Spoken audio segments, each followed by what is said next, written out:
سبحان اللہ والحمد للہ ولا الہ الا اللہ سبحان اللہ والحمد للہ ولا الہ الا اللہ۔ سورہ نساء آیت نمبر 148 سے 152 تک۔ اعوذ باللہ من الشیطان الرجیم لا يحب اللہ الجہر بالسوء من القول الا من ظلم وکان اللہ سمیعا علیما ان تبدوا خیرا او تخفوه او تعفوا عن سوء فإن اللہ کان عفوا قدیرا ان الذین یکفرون باللہ ورسلہ ویریدون ان یفرقوا بین اللہ ورسلہ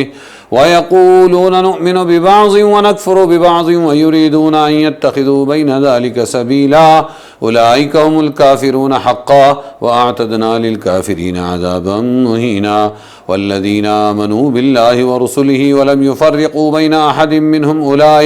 أُولَئِكَ سَوْفَ يُؤْتِيهِمْ أُجُورَهُمْ وَكَانَ اللَّهُ غَفُورًا رَّحِيمًا۔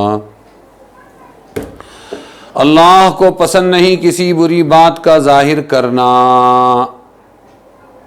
مگر جس پر ظلم ہوا ہو، اور اللہ تعالی ہے سننے والا جاننے والا۔ اگر تم کھول کر کرو کوئی بھلائی یا اس کو چھپاؤ یا معاف کر دو برائی کو تو اللہ بھی معاف کرنے والا بڑی قدرت والا ہے۔ جو لوگ منکر ہیں اللہ سے اور اس کے رسول سے اور چاہتے ہیں کہ فرق نکالے اللہ میں اور اس کے رسولوں میں، اور کہتے ہیں ہم مانتے ہیں بعضوں کو اور نہیں مانتے بعضوں کو، اور چاہتے ہیں کہ نکالیں اس کے بیچ میں ایک راستہ، ایسے لوگ وہی ہیں اصل کافر، اور ہم نے تیار کر رکھا ہے کافروں کے واسطے ذلت کا عذاب۔ اور جو لوگ ایمان لائے اللہ پر اور اس کے رسولوں پر اور جدا نہ کیا ان میں سے کسی کو، ان کو جلد دے گا ان کے ثواب، اور اللہ ہے بخشنے والا مہربان۔ اللہ تبارک و تعالی نے گزشتہ آیتوں میں بتلایا تھا کہ دنیا سے ظلم کو مٹاؤ اور انصاف کو قائم کرو۔ کسی شخص پر کوئی ظلم ہو جائے یہ بھی ظلم ہے تو مظلوم اس کے ظلم کی شکایت یا کسی عدالت میں چارہ جوئی کر سکتا ہے، یہی بتایا۔ اللہ تعالی نہیں پسند کرتا ہے کسی بری بات کا ظاہر کرنا، مگر جس پر ظلم کیا جائے تو وہ اپنے خلاف ہوئے ظلم کو ضرور بیان کر سکتا ہے۔ قرآن میں ایک آیت ہے وَإِنْ عَاقَبْتُمْ فَعَاقِبُوا بِمِثْلِ مَا عُوقِبْتُمْ بِهِ وَلَئِنْ صَبَرْتُمْ لَهُوَ خَيْرٌ لِّلصَّابِرِينَ، اور اگر کوئی شخص تم پر ظلم کرے تو تم بھی اس سے ظلم کا بدلہ لے سکتے ہو کہ جتنا ظلم اور زیادتی تم پر اس نے کیا ہے اتنا، مگر شرط یہ ہے کہ اس سے زیادہ نہ ہو ورنہ تم ظالم ٹھہرائے جاؤ گے۔ تو اس سے آیت سے یہ سمجھ بھی آیا کہ جس پر کسی نے ظلم کیا اگر وہ ظلم کی حکایت لوگوں سے کرے تو یہ غیبت میں حرام میں داخل نہیں ہے، کیونکہ اس نے خود اس کو شکایت کا موقع دیا۔ ساتھ میں ترغیب دی کہ معاف کر دے تو زیادہ بہتر ہے، لیکن حق ہے اس کو۔ پھر اللہ تعالیٰ فرماتے کوئی نیکی تم چھپا کر کرو یا کھلم کھلا کرو تو اللہ تبارک و تعالی معاف کرنے والا قدرت والا ہے۔ اللہ تعالیٰ نے معاشرے سے ظلم کو ختم کرنے، انصاف کو لانے کا بڑا پیارا اصول بیان کیا ہے، اور یہ بتلایا ہے کہ اگر اس طریقے پر تم کرو گے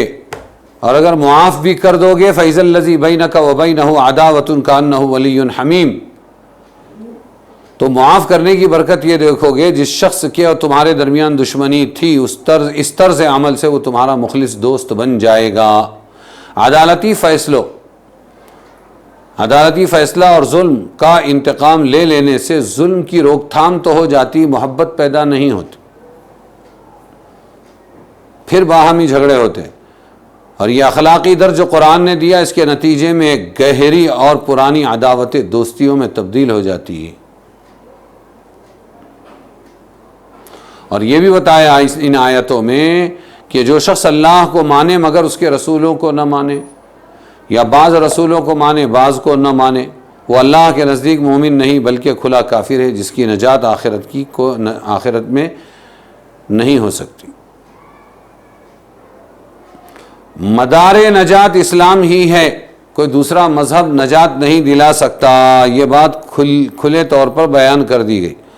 کچھ لوگ ہیں کہ وہ دوسرے مذہبوں کو بھی نجات کا ذریعہ بتاتے ہیں اور قرآن و سنت کے کھلے ہوئے فیصلوں کے خلاف دوسرے مذہب والوں کو یہ بتانا چاہتے ہیں کہ مسلمانوں کے نزدیک نجات صرف اسلام میں منحصر نہیں، یہودی اپنے مذہب پر، عیسائی اپنے مذہب پر رہتے ہوئے بھی نجات پا سکتا ہے، حالانکہ یہ لوگ سب رسولوں کے یا کم از کم بعض رسولوں کے منکر ہیں، جن کے کافر جہنمی ہونے کا اس آیت نے اعلان کر دیا ہے۔ تو مدار نجات اسلام ہی ہے، اس میں شبہ نہیں۔ اسلام غیر مسلموں کے ساتھ عدل و انصاف اور رواداری، ہمدردی، خیرخواہی، احسان کا سبق تو دیتا ہے، اور اس بارے میں بے مثال بھی ہے، لیکن احسان اور سلوک اپنے حقوق اور اپنی ملکیت میں ہوا کرتے ہیں۔ احسان اور سلوک کوئی کرتا ہے تو اپنی ملکیت اپنی پراپرٹی میں کرے۔ مذہبی اصول و عقائد ہماری ملکیت نہیں ہیں جو ہم کسی کو تحفے میں پیش کر سکیں۔ اسلام جس طرح غیر مسلموں کے ساتھ رواداری اور حسن سلوک کی تعلیم میں نہایت سخی اور فیاض ہے، اسی طرح وہ اپنی سرحدات کی حفاظت میں نہایت محتاط اور سخت بھی ہے۔ وہ غیر مسلموں کے ساتھ ہمدردی، خیرخواہی، انتہائی رواداری کے ساتھ کفر اور رسوم کفر سے پوری طرح اعلان برات بھی کرتا ہے۔ مسلمانوں کو غیر مسلموں سے الگ ایک قوم بھی قرار دیتا ہے اور ان کے قومی شعائر کو پوری طرح حفاظت بھی کرتا ہے۔ وہ عبادت کی طرح مسلمانوں کی معاشرت کو بھی دوسروں سے ممتاز رکھنا چاہتا ہے، جس کی بے شمار مثالیں قرآن میں موجود۔ اگر قرآن کا یہ عقیدہ ہوتا، اسلام و قرآن کا، کہ ہر مذہب و ملت میں نجات ہو سکتی ہے، تو اس کو مذہب اسلام کی تبلیغ پر اتنا زور دینے کا کوئی حق نہ تھا، اور اس کے لیے سر دھڑ کی بازی لگا دینا اصولاً غلط اور خلاف عقل ہوتا۔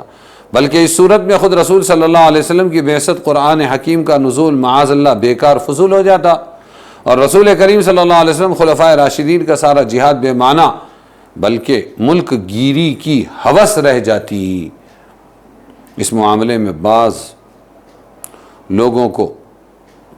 اس آیت سے شبہ ہوا، ان الذین آمنوا والذین ہادوا والنصارى والصابئین من آمن باللہ والیوم الآخر وعمل صالحا فلہم اجر عند ربہم ولا خوف علیہم ولا ہم یحزنون، یعنی وہ لوگ جو ایمان لائے اور وہ لوگ جو یہودی ہوئے اور عیسائی ہوئے، صائبین میں ہیں، جو بھی ہیں، اللہ پر اور آخرت کے دین پر ایمان لائے اور نیک عمل کرے، تو ان کا اجر ان کے رب کے پاس محفوظ ہے، ان پر نہ کوئی خوف ہوگا اور نہ غمگین ہوں گے۔ اس آیت میں ایمانیات کی پوری تفصیل دینے کے بجائے صرف ایمان باللہ اور یوم الآخر پر اکتفا کیا گیا ہے۔ تو جو لوگ قرآن کو صرف ادھورے مطالعے سے سمجھنا چاہتے ہیں، اس سے یہ سمجھ بیٹھے کہ صرف اللہ اور قیامت پر ایمان رکھنا نجات کے لیے کافی ہے، رسولوں پر ایمان شرط نہیں، اور نہ یہ نہ سمجھ سکے کہ قرآن کی اصطلاح میں ایمان باللہ وہی معتبر ہے جو ایمان بالرسول کے ساتھ ہو، ورنہ معاذ خدا کے اقرار اور توحید کا تو شیطان بھی قائل ہے۔ قرآن میں ہے